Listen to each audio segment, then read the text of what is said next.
Добрый вечер, уважаемые телезрители, на общественном первом ток-шоу «Ой-Ордо». Сегодняшний эфир мы приурочили к Международному женскому дню. Так уж сложилась традиция, что ежегодно в этот день, в преддверии этого праздника, мы приглашаем представительниц прекрасного пола, будь то социальной, экономической, так и политических сфер жизни. Сегодня речь пойдет о роли женщин в государстве. Стоит отметить, что мнение о том, что политика преимущественно мужская сфера жизни, все дальше уходит. Мы все чаще видим, что руководящие должности все чаще занимают представительницы прекрасного пола.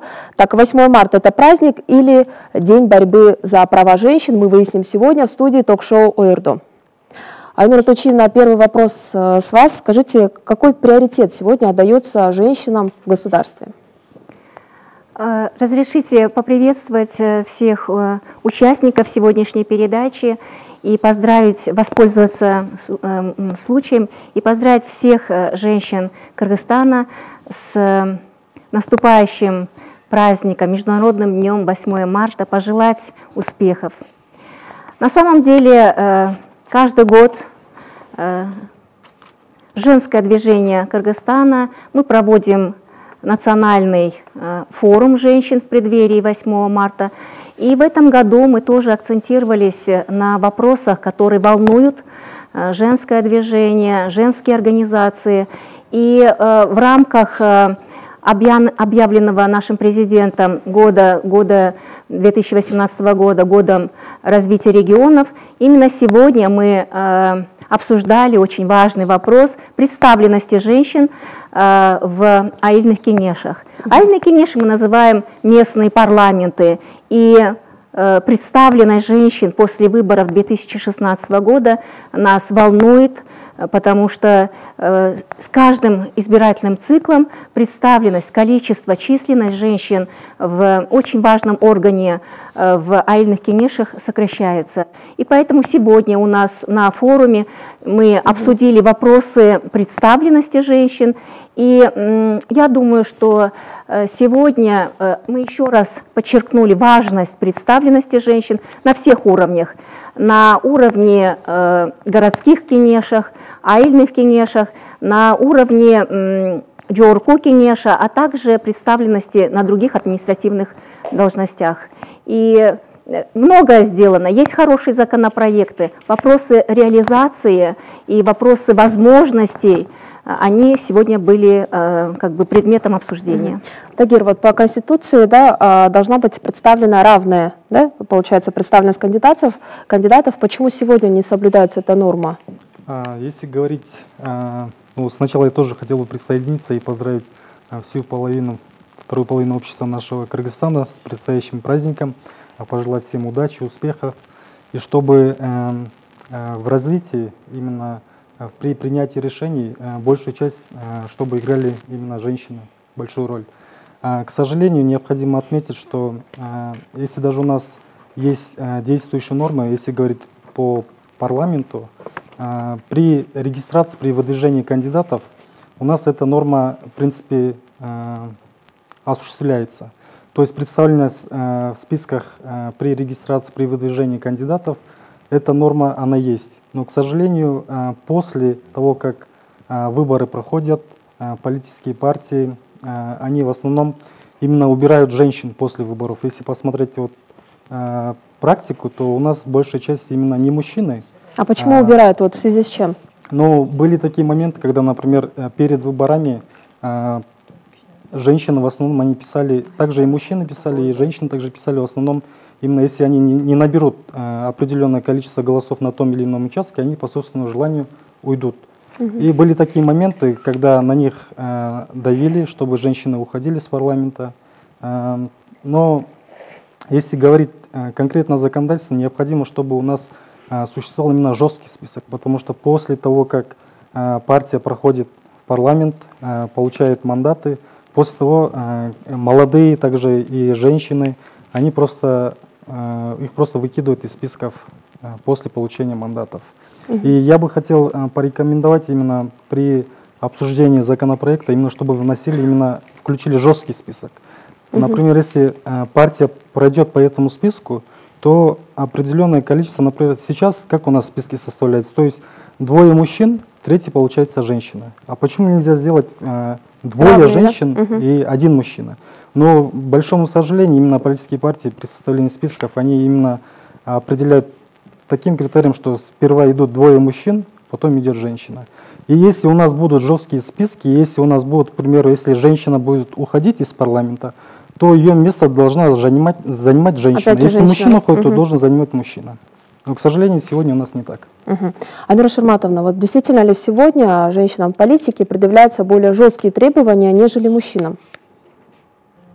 Бүгінгі күнде аялдарды, біріншіден аялдарды мен 8 март майрамымен құттықтап кетсем, әрбір үй бүледе аманшылық болсын, бақыттылық болсын, елімізде тыныштық болсын.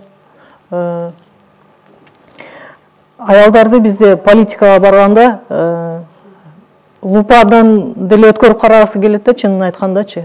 Мен мына өзүм 3 чакырылыш шаардык кеңеште депутат болгом. Аялдарга чынында шайлоодон өтүш абдан кыйын.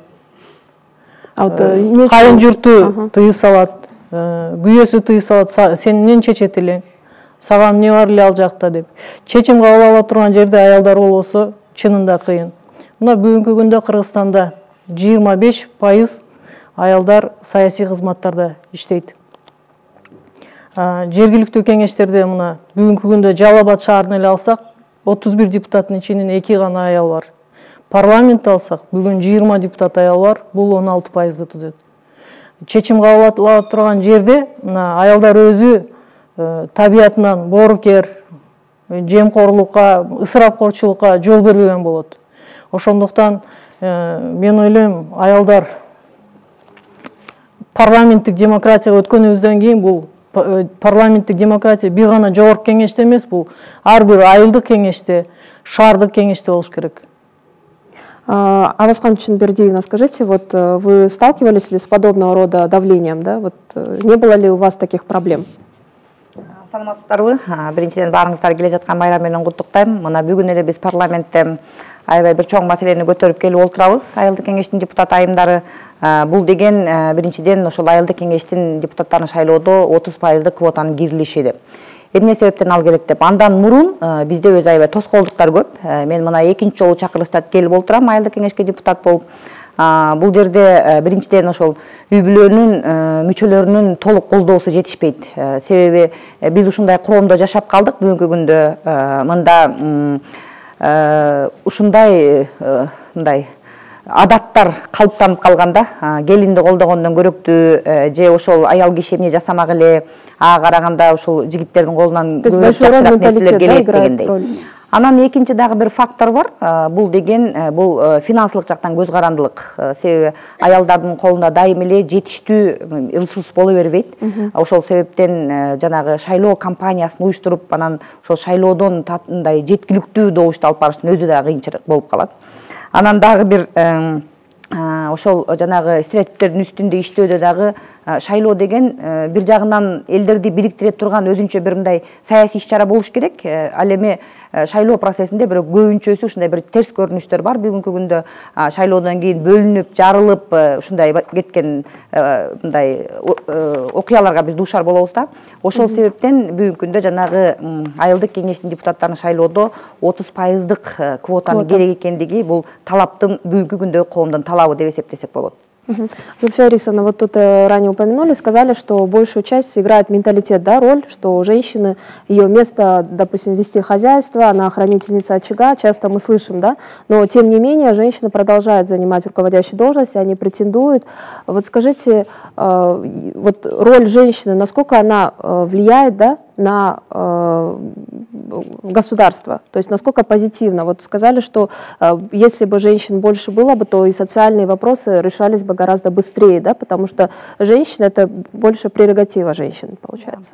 Очень хороший вопрос, и я хочу напомнить сегодня всем, что у нас на самом деле круглая дата, у нас, причем это на пространстве всего СНГ, в этом году исполняется 100 лет после того, как женщины на пространстве Советского Союза получили избирательные права, да, и это действительно очень круглая дата, и поэтому тема сегодняшней передачи, она как нельзя кстати, нам нужно подвести итоги, определить следующие шаги.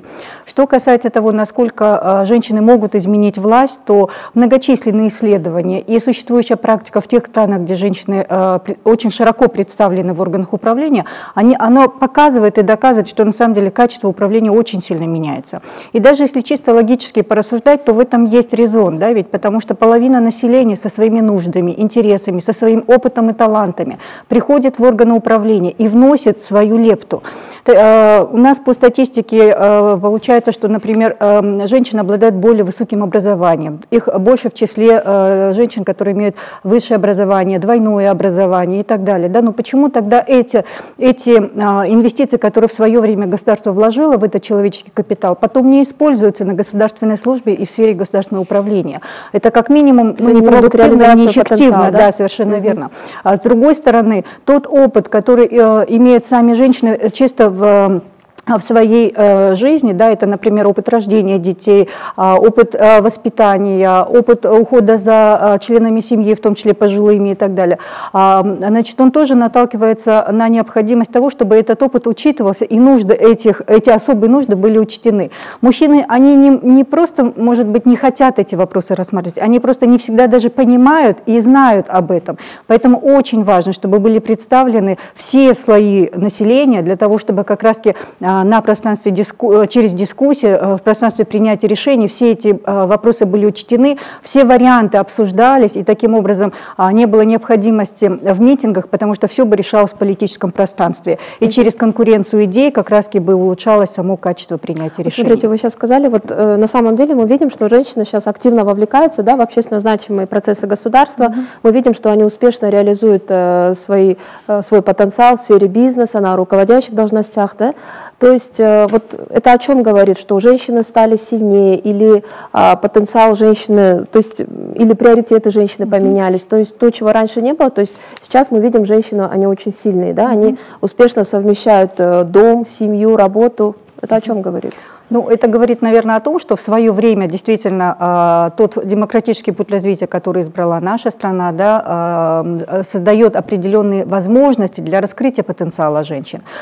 Другое дело, что мы сегодня пытаемся сказать, что есть еще сферы, в которых этот потенциал недостаточно раскрывается, и есть дополнительные скрытые барьеры, которые не позволяют женщинам пробиться в более высокие уровни управления. Или, например, почему мы сегодня поднимаем проблему аильных кенешей? Ведь дело в том, что в аильных кенешах немножко другая даже система избирательная, чем в парламент. Если в парламент у нас приходят по партийным спискам, и там уже есть квоты, уже четко определены требования к чередованию женских и мужских фамилий. Хотя я согласна с коллегой, что было бы лучше сократить этот разрыв и таким образом обеспечить большее число женщин в парламенте. Но в аильной кенеше у нас продолжаются выборы по мажоритарной системе. С точки зрения международного опыта и экспертов в этой сфере, все признают, что мажоритарные выборы, они менее дружественны к женщинам, потому что в условиях, когда нужно выбирать или-или, да, избиратель может руководствоваться теми самыми гендерными стереотипами, патриархальными установками, консервативными взглядами и не выбрать женщину. Да, хотя на самом деле, если мы говорим о том, что аильный кенеш — это представительный орган власти, то мы должны как минимум обеспечить представительство всех групп населения и уж как минимум половины избирателей. Но, к сожалению, сегодня у нас именно на уровне аильных кенешей никаких гендерных специальных мер не предусмотрено. И поэтому очень важно, что парламент в прошлом году проявил такую инициативу. Да, 11 депутатов парламента разработали новый законопроект. В их числе, кстати, 8 мужчин, что очень радует. Да? И они предложили очень хорошую меру резервирования 30% мандатов в аильных кенешах. Надо отметить, что этот механизм, он практически не требует никакого дополнительного государственного финансирования. Мы не меняем избирательную систему выборов. Избиратели точно так же будут в бюллетене отмечать тех кандидатов, которых они хотят. Им не нужно будет говорить: голосуйте за женщин или за мужчин. Это будет свободная волеизъявление избирателей. Вопрос будет только в том, что когда будут уже подводиться итоги на уровне аильного округа, то первоначально будет составляться рейтинг женщин-кандидатов на этом округе, и, например, первые там 3 женщины, если это 11-мандатный округ, которые получили наибольшее количество голосов именно в этом избирательном округе, они автоматически должны будут первыми получить эти 3 мандата. Все остальные оставшиеся мандаты распределяются между остальными кандидатами в общем порядке, то есть по количеству голосов, так же, как это практикуется сейчас.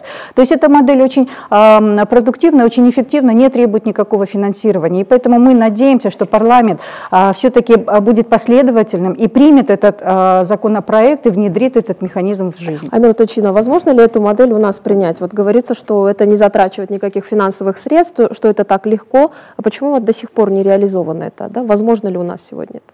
Да, на самом деле это в первом чтении, хочу сказать, депутаты поддержали концепцию данного законопроекта. 102 депутата поддержали данный законопроект. По регламенту еще предстоят второе и третье чтение.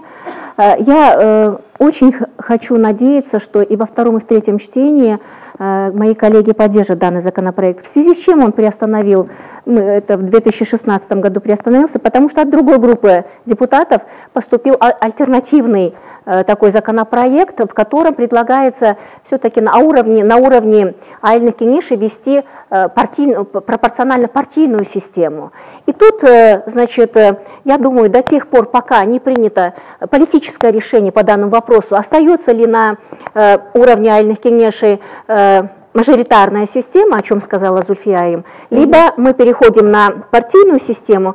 Я думаю, что вот данный законопроект, который был разработан и предложен, и который, я сказала, прошел в первом чтении, концепция поддержана, он имеет право на существование. Я думаю, что ко второму и третьему чтению мы постараемся убедить наших коллег в необходимости данного законопроекта, потому что в Кыргызстане сейчас двухуровневый бюджет. И очень важно, как при распределении бюджета аильного округа, местного бюджета, все-таки должны прозвучать голоса, да, женщин-депутатов, которые, мы уже об этом сказали, что именно вопросы, поднимаемые женщинами-депутатами, они дадут возможность развитию данного региона. Я надеюсь, что будет поддержан законопроект. А вот высказывается в обществе такое мнение, что принятие данного законопроекта затягивается в связи с тем, что большинство, да, преобладают мужчины-депутаты, и поэтому в связи с этим затягивается в течение нескольких лет. Ну, надо к каждому вопросу дифференцированно подходить.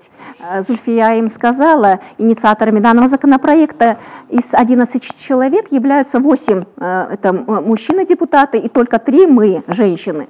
Поэтому я надеюсь, что в этом случае голоса наших мужчин-коллег прозвучат в поддержку данного законопроекта. Очень надеюсь.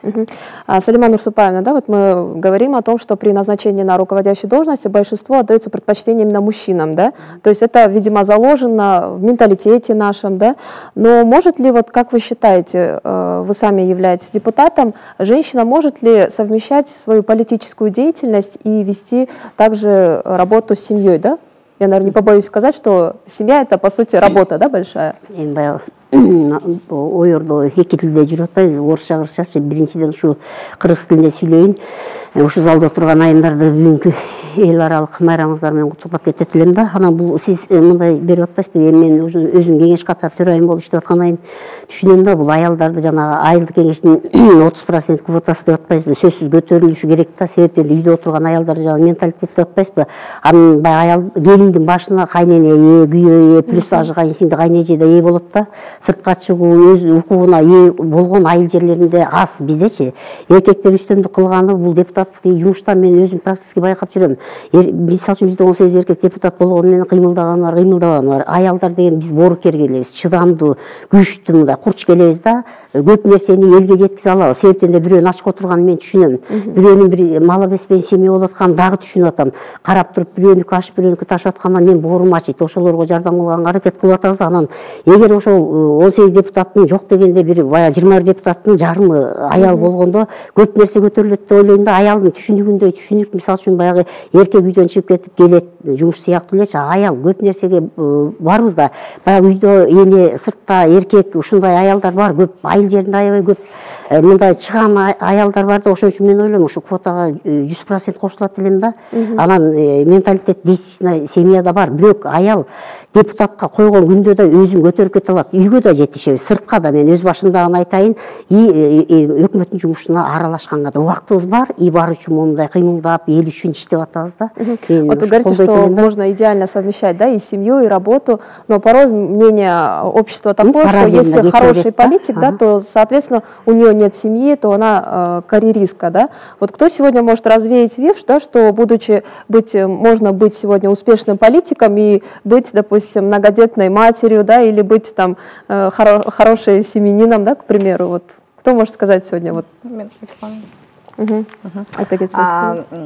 Билесиздерби, эгерде аял киши өзүнүн үйүндөгү тиричилиги менен бошобостон, анан ал деген саясатка аралашпай эле ошол үйүндөгү тиричилигин эптейт деген болсо, бул жаңылыштык болуп эсептелет. Себеп дегенде көп балалуу аялдын, ошол эле мезгилде айыл жеринде жашаган аялдын негизинен жаш кыздардын мисалы маселелеринин бардыгын чечим кабыл ала турган айыл жеринде бул айылдык гана кеңеш. Эгерде айылдык кеңеште бир гана жыныстын өкүлү көпчүлүк кыла турган болсо, экинчи жыныстын эч кандай маселеси каралбайт. Бул деген ошол аялдардын ден соолугу, кыздардын мисалы билим алуусу, бала бакчалардын балдардын берилүүсү жетишпей жаткандыгы, ошол эле мезгилде мына бүгүнкү күндө Кыргызстанда акыркы мезгилдердеги бизди ойлондура турган көп маселелер бар. Бул деген аялдарга болгон зордук зомбулук маселеси, ошол эле мезгилде кыздардын эрте куракта турмушка чыгуусу, ушуга окшогон маселени айылдык кеңеште депутаттар карайт. Эгерде ал жерде аялдардын саны аз болгон болсо, эркектер ушуга окшогон маселелердин бирин дагы күн тартипке киргизбейт. Ошол себептен аял ооба мен үй тиричилигим менен эле бүгүнкү күндө бош болбой жатам, мен ошол кичинекей болсо эле саясатка аралашпай турайын дейт турган болсо, ал үчүн ал маселени башка бирөөлөр чечип коет, анын катышуусу жок эле. Ошол себептен бүгүнкү күндө ошол аял затынын жергиликтүү деңгээлде болсо дагы кичинекей чечим кабыл алуу процессине катышуусу маанилүү. Ошол жерге барганда өзүнө окшош аялдардын, ушундай башка муктаждыктарын чече турган аялдардын маселелерин дайым көтөрүп чыгат. Биз мына ушул айыл жеринде канча ушул депутаттар, айылдык кеңештер чечим кабыл алып аткан мезгилде аялдын жана эркегин муктаждыктары ар түрдүүчө экенин билебиз. Бирок биздин күнүмдүк турмушта биз жанагы практикалык муктаждыктар аябай көп болуп атат да. Күнүмдүк турмушубузга жеткире албай атабыз да. Мисалы жумушсуздуктун айынан, же ошол эле мезгилде зордук зомбулук маселеси бар болгондуктан, коопсуздук маселеси бар болуп аткан мезгилден бизге баягы стратегический мындай алдын ала көз караштарды алдыга жеткириш үчүн бир аз кыйынчылыктар бар. Ошол себептен дагы бүгүн аял затынын ошол жергиликтүү саясатка катышуусу өтө маанилүү. Вот часто, да, говорят, что у нас есть и генпрокуроры, и судьи, да, женщины, но в Кыргызстане, можно сказать, эти назначения носят больше формальный характер, да. Вот мы говорим и постоянно об этом, что в регионах нет женщин-акимов, губернаторов. В основном они занимают должности заместителей, вот именно социальных сфер. Почему такое происходит? Вот как решить эту проблему? Бүгүнкү күндө мына Кыргызстанда бир дагы губернатор, бир дагы мэр, бир дагы аким аял жок. Жада калса вице-мэрлер дагы, зам акимдер дагы көбүнчөсү социалдык тармакта дагы эркектер болуп калды. Чечим кабыл алган жерде өзү мына 30% квота керек деп атабыз айылдык кеңештерде. Бул өтө керектүү нерсе. Биринчи эле алсак бул бюджет. Бюджет бул элдин акчасы. Бюджетти сарамжалдуу, максаттуу бөлүшүп социалдык маселелерди чечиш үчүн аял заты керек. Аял заты ошону көзү менен үй бүлөсүн кандай караса, ошол бюджетти дагы ошондой эле карайт. Эми баягы назначение кылганда азыр бүгүнкү күндө назначение вице-мэр, зам аким дегендерди назначение болуп атат. Бүгүнкү күндө ошол маселени дагы Айнура Тучина көтөрөлү, жогорку кеңеште дагы ушул маселе өкмөт карасын. В поддержку коллеги, на самом деле для того, чтобы есть политические должности и достаточно политической воли, для того, чтобы на политических должностях присутствовали женщины, есть административные должности, на которых идет назначение, и здесь тоже нужна политическая воля плюс гендерная чувствительность руководства. Неоднократно мы поднимали вопрос, обращались к премьер-министру. Сейчас, после поправок 2016 года в Конституцию, премьер-министр может сам назначить, да, руководителя акима, руководителя района, руководство областей. Поэтому, я думаю, тут вопрос в политической воле. Что касается законодательства, то мы уже говорили о том, что на уровне парламента Джорку Кенеша у нас есть в выборном законодательстве есть квоты, то есть мы их не квоты называем, мы называем их временная специальная мера. Это в связи с тем, что у нас в третьем созыве не было ни одной женщины в парламенте, хотя основная функция, представительная функция, да, и в стране, где 52% составляют женщины, представительницы, да, этой группы должны были быть. После этого были введены такие временные специальные меры, затем были введены в городские кенеши. Ну, к сожалению, вот о том, что мы сегодня говорили на форуме, на уровне айыльных кенешей осталась та мажоритарная система. Хочу немножко подкорректировать Тагира. У нас в Джорку Кенеше сейчас, к сожалению, в двух фракциях нету женщин вообще. И поэтому в связи с этим был разработан законопроект. Я благодарю коллег, благодарю президента, экс-президента Алмазбек Шашенович поддержал, что если женщина уходит, сдает мандат в органы исполнительной власти, сдает мандат, то и следующий приходит женщина. Такой закон сейчас есть, он будет работать уже со следующего созыва. А вот сам вопрос сам напрашивается, да, почему тогда законодательный орган сам нарушает закон, да, получается? Нет, это вот не было закона, когда, понятно, что все законы берутся из жизни. После той ситуации, которая сложилась у нас в некоторых фракциях в Джорку Кенеше, нам пришлось вот разработать такой закон, и он был поддержан, что теперь со следующего, это понятно, это юридическая норма, со следующего созыва, в случае, если женщина будет уходить в правительство, значит, или будет сдавать мандат, то ее мандат будет передаваться следующей в этом списке женщине. Зульфия Рисовна, вот ранее Айнура Тойчина сказала о спецмере, да? Почему она нарушает сегодня права мужчин? Это очень распространенное заблуждение. На самом деле гендерные специальные меры, они не являются дискриминацией, а наоборот механизмом, средством борьбы с существующей фактической дискриминацией. И наша Конституция, она прямо об этом говорит. Статья 16, часть 4, она прямо говорит, что специальные меры, установленные для обеспечения фактического равенства женщин и мужчин, не являются дискриминацией. Статья 112 нашей Конституции, она прямо говорит, что государство должно обеспечивать не только равные права, но и равные возможности для представительства в местных кенешах, в том числе на руководящих должностях. Да? То есть фактически наша Конституция, она создает рамку, которая говорит, что нужно, несмотря на то, что есть какие-то, может быть, косвенные, скрытые барьеры, да, для участия женщин, тем не менее государство должно занять активную позицию и принимать какие-то специальные меры, механизмы для того, чтобы фактическое представительство было обеспечено. И надо сказать, что Кыргызстан не единственный в мире, да, который практикует такую систему. Сегодня из 193 государств, которые входят в ООН, в 121 государстве сегодня практикуются гендерные специальные меры на разных уровнях. В 23 государствах сегодня практикуется именно та модель резервирования, которая сегодня предлагается для айыльных кенешей. То есть в этом смысле мы, наоборот, двигаемся в сторону международного опыта по обеспечению демократических равных прав для разных социальных групп. Поэтому это большое заблуждение о том, что квоты или какие-то специальные меры – это дискриминация. Как уже Айнура Тойчина сказала, это именно временная мера для исправления существующего дисбаланса. И они могут быть отменены, когда в обществе сложится такая политическая культура, такой уровень политического сознания, когда не будет необходимости в квотах. Или, как Тагир сказал, партии сами будут на паритетных основаниях составлять списки мужчины, женщины, женщины, мужчины. Да, и тогда нет необходимости в каких-то специальных квотах. Я надеюсь, мы когда-нибудь дойдем до такого уровня развития. Салима Нурсупаевна, скажите, вот в регионах насколько готово общество поддержать начинания женщин? Бул айыл жеринде биз терең жеткизишибиз керек. Айыл жеринде көтөрүлгөн аялдар чындыгы активисттер абдан көп. Бирок ошолор жана үйдөн чыгып өзүнүн укугун өзүн коргогонго алдар келбей атпайбы. Эгер биз ушул мыйзам чегинде каралып калса, ушу 30% квотачы аялдык кеңештинчи бул иш аябай көтөрүлөт эле да. Ушундай бир көтөрүлө турчу, айтылыла турчу, кылына турчу иштер көп. Анан эгер ушул мыйзам чегинде каралса, чындыгы айылда көп өзгөрүүлөр болот эле да. Даже дотацияда турган айылдык өкмөттөрдү көтөрүп кетүүгө да жакшы көп нерселер пайда, бир өзгөрүүлөр болот эле да. Анан көтөрүлүп чыгылчу аялдар көп. Мындай өзүм жетип эле айтып коеюн, азыр мындай ачыла албай аткан ушу мыйзам аялдардын укугун алып бере турган мыйзамдар келбей атат да, мындай айтканда. Просто поддержка жетишпейт да? Поддержка жетпейт да, ушундай түшүнүгүм ушундай, и эл арасында деле ушундай понятие бар деп ойлойм да менчи. Авасхан Чынбердиевна, вы не могли бы рассказать об успешных, да, историях женщин-руководителей именно в регионах?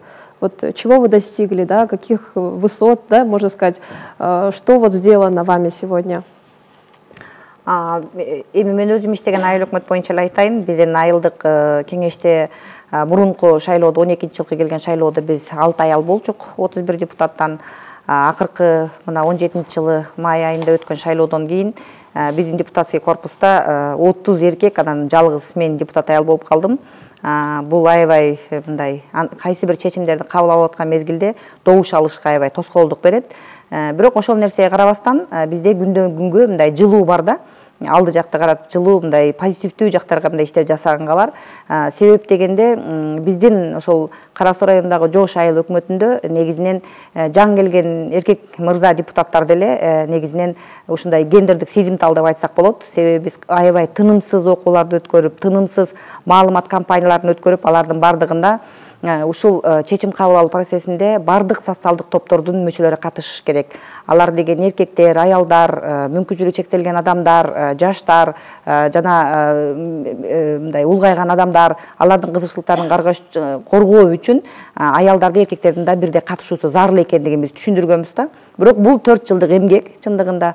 Эми мына азыркы ушул соолукта келген депутаттар бул маселени мындай кунт коюу менен, көңүл буруу менен көңүл карашат да. Ошол себептен мына быйылкы 2017-жылды бюджетин бекитип аткан мезгилде негизинен атайын ушул эми биз ушул социалдык топтордун өзүнчө маселелерин карап чыгыш үчүн өзүнчө мындай бюджеттин статьясын карап чыкканбыз да. Андан сырткары ошол жардам көрсөтүү, колдоо, маалымат кампаниясын жүргүзүү, ошол эле мезгилде жанагы укуктук сабатсыздыкту жоюу, финансылык сабатсыздыкту жоюу, бул үй бүлөнү бекемдеп, ошол региондордо мисалы ушундай маселелерди өз жеринде чечкенге мүмкүнчүлүк берет да.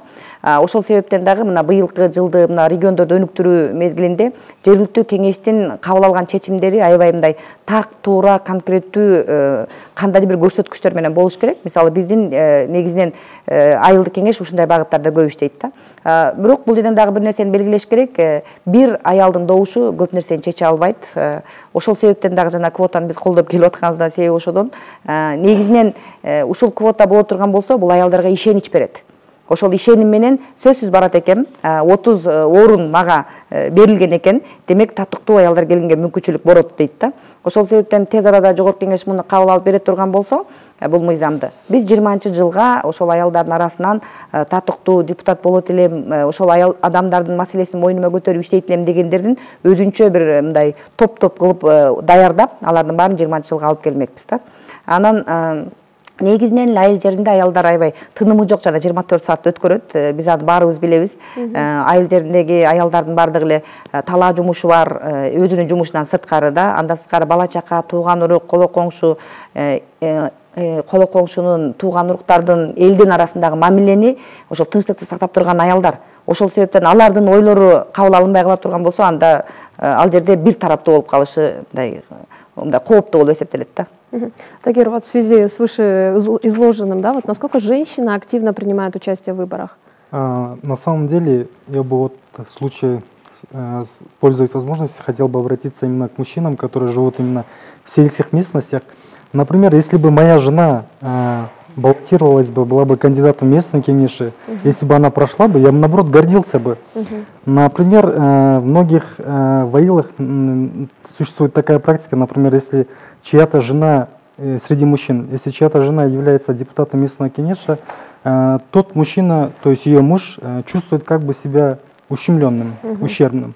Я бы вот хотел обратиться именно к таким мужчинам, потому что нужно, наоборот, гордиться тем, что его жена является, именно вносит вклад в развитие вот его региона, развитие страны.